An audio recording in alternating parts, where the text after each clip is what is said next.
Danes tu poteka Evropsko študentsko inženirsko tekmovanje, v katerem študenti Univerze Maribor tekmujejo v inženirskem problemu. Izdelujejo v bistvu napravo, ki mora zadeti tarčo, torej pločevinke, tu postavljene. Lahko si izberejo kakokoli napravo, lahko izdelajo katapult oziroma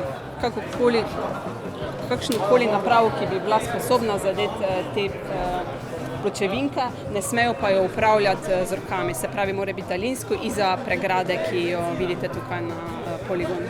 Drugi dan je pa študija primera, v tej kategoriji pa da nalogo podjetja Energetika Maribor. Razlikuje se pa v tem, da tukaj študenti rešujejo realen problem s podjetja in nek teoretičen problem, se pravi, ne izdelujejo naprave, ampak naredijo teoretično rešitev problema na računalniku in potem to predstavijo podjetju v obliki PowerPoint predstavitev. Mi smo se problema lotili tako, da smo si v bistvu ogledali, kaj je naša zadana naloga in smo ugotovili, kateri faktor je najbolj pomemben. Ugotovili smo, da je najbolj pomembna usmeritev, se pravi, kam streljamo, ne? Zato smo se odločili, da bomo naredili neko cev, ki bo čim bolj natančno izdelave in smo pač ugotovili, da iz samih teh injekcij lahko naredimo čim bolj natančno cev.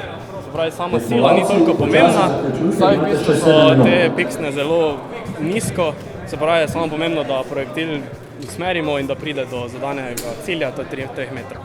In v bistvu naredili smo to na tak način, da smo za stolp uporabili 2 injekciji, na to smo s pomočjo 2 drugih injekcij uporabili, da smo naredili cev, vmes pa projektil samo streli gumica, pomagamo pa si z vrvico za usmeritev.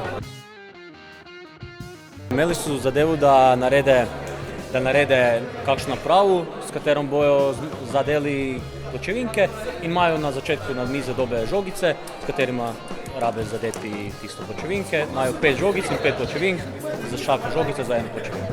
Give me a flicker of a sign, coming like a raging bull, expected to get paid in full. What is